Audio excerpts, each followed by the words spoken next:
తాకట్టులో ఉన్న బంగారాన్ని విడిపించి ఆ రోజు ఆన్లైన్ రేటుకే మేము కొంటాం. Sharma gold company. శ్రీ మహాగణాధిపతయే నమః. ఐం మహాసరస్వత్యే నమః. శ్రీ లలితాంబికాదేవియే నమః.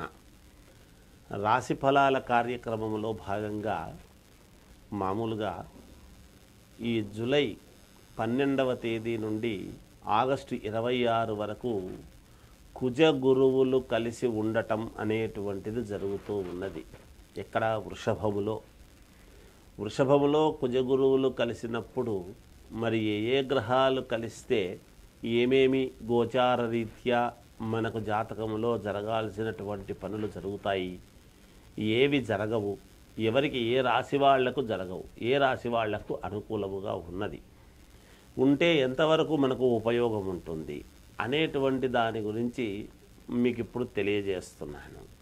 అయితే ఈ కుజగురువులు ఇద్దరు కూడా ఇచ్చేటువంటివి ఏమిటి అనేది మనం ఆలోచన చేయాలి. సరే, కుజుడు అనంగానే మంగళకరుడు. ఎలాగో కుజుడు వివాహము, రుణాలు, లోన్లు రావటము, డబ్బు రావటము, భూముల వలన కలిసి వచ్చేటువంటి అంశం ఏమిటి, అలాగే భూముల వలన తకరారులు ఏమైనా ఉంటే ఎలా సద్దుమణుగుతాయి అనేటువంటిది, అలాగే సంతానం ఏమిటి, వివాహ కార్యక్రమాలు ఏమిటి, ఇలా కుజుడు యొక్క ప్రభావము ఉంటుంది.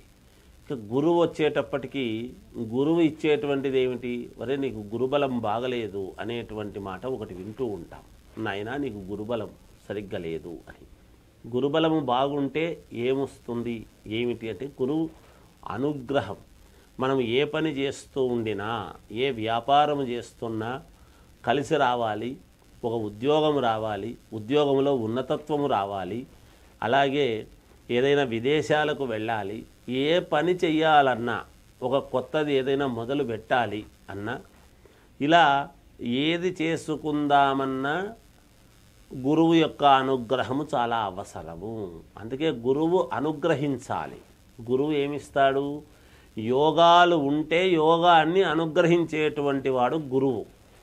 అందువలన ఈ కుజ గురువులు ఇద్దరూ కూడా కలిసి ఇప్పుడు ఈ వృషభములో ఉన్నారు. ఆ వృషభములో ఉండేటువంటి దాని వలన ఎలా ఉండబోతుంది, ఏ రాశి వాళ్లకు ఎలా ఉంటే మంచిదవుతుంది, ఎవరికి ప్రతికూలమైనటువంటి ఫలాలు ఉన్నాయి, అనుకూలమైనటువంటి ఫలితాలు ఎవరికి వస్తున్నాయి అనేటువంటిది ఇప్పుడు మనము స్పష్టముగా తెలియజేయడం జరుగుతుంది గాక. ఇది ప్రతి వాళ్లకు కూడా ఆలోచన చేసి జాగ్రత్తగా చూసుకోండి. అంటే లగ్నము ఇవి రెండూ ఉండవచ్చును. ఇప్పుడు ఏ లగ్నములో పుట్టినటువంటి వాళ్లకు ఏ రాశి వాళ్లకు ఎలా ఉండబోతుంది అనేటువంటిది స్పష్టముగా మీకు తెలియజేయబడుతుంది. నిజానికి కుజ గురువులు ఉంటే ఎటువంటి లాభాలు ఇస్తాడని చెప్పాను. వివాహాలు, ఉద్యోగాలు, లోన్లు, ధనము రావటము, భూముల వలన కలిసి రావటము, కొత్త ఇళ్ళు కొనుక్కోవడము, వాహనాలు కొనుక్కోవటము, ఇవన్నీ కుజగురువులు ఇద్దరూ ఉంటే జరిగేటువంటివే. ఇవన్నీ కూడా సంతానము, అలాగే ఉద్యోగంలో ఉన్నతత్వము, విదేశాలకు వెళ్ళటము, ఇలా ఒకటి అని కాదు, కొత్తవి ఏవైనా వ్యాపారాలు చేసుకోవటము, ఉన్న వ్యాపారాలు అభివృద్ధి పరచుకోవటము, ఇవన్నీ కూడా జరుగుతాయి కుజగురువుల యొక్క అనుగ్రహం ఉంటే. అయితే ఏ రాశి వాళ్ళకి అనుగ్రహం ఉంది, ఎవరికి లేదు అనేటువంటి విషయాన్ని ఇప్పుడు మీకు స్పష్టంగా తెలియజేయడం జరుగుతుంది. మేషరాశి వారికి వృషభములో కుజ గురువులు ఉండేటువంటి దాని వలన మంచి యోగాలు, మంచి ఫలితాలు ఉంటాయి.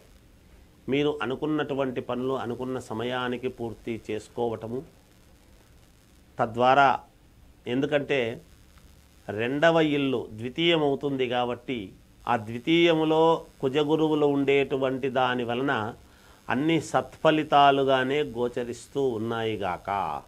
కనుక మేషరాశి వాళ్లకు చాలా మహాద్భుతముగా ఈ కాలమంతా కూడా, ఈ వ్యవధి ఏమిటి, మామూలుగా జూలై 12 నుంచి ఆగస్టు 26 వరకు, అంటే ఆగస్టు నెలాఖరు వరకు అనుకోండి. ఇంకా ఎలా ఉండబోతుంది అంటే చాలా మహాద్భుతముగా ఉన్నది. మీరు ఏది అనుకున్నటువంటి పనులు నెరవేర్చుకోవటము, మీకు సత్ఫలితాలు రావటమే ఉంటుంది కాక ఏ పని పట్టుకున్నా అత్యంత అనుకూలవంతముగానే ఉంటుంది.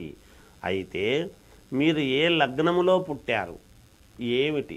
మేషలగ్నము, మేషరాశి వాళ్లకు, మేషలగ్నంలో పుట్టినటువంటి వాళ్లకు ఇది చాలా యోగదాయకం. అయితే మిగతా వేరే ఏ లగ్నాలలో పుట్టారు అనేటువంటిది ఒక్కసారి చూసుకొని దాన్ని మీకు కావాల్సినటువంటి వాళ్ళ దగ్గర, మీకు నమ్మకం ఉన్నటువంటి వాళ్ళ దగ్గర ఒకసారి చూపించుకొని ముందుకు వెళితే మీకు చాలా యోగవంతముగా ఉంటుంది గాక. ఇప్పుడు మామూలుగా ఇక్కడ ఉన్న వాళ్ళకు పరిహారాలు అయితే అవసరం లేదు, మేషరాశి వాళ్ళకు కానీ మేష లగ్నంలో పుట్టినటువంటి వాళ్ళకు కానీ. అయితే వేరే లగ్నములో ఏదైనా పుట్టి ఉంటే మాత్రము జాతక ప్రకారముగా పరిహారాలు అవసరమవుతాయి. చూసుకొని చేసుకోండి, యోగదాయకముగా ఉంటుంది. జయోస్తు. సుమన్ టీవీలో మీ పర్సనల్ అండ్ బిజినెస్ ప్రమోషన్స్ కోసం కింది నెంబర్కి కాంటాక్ట్ చేయండి.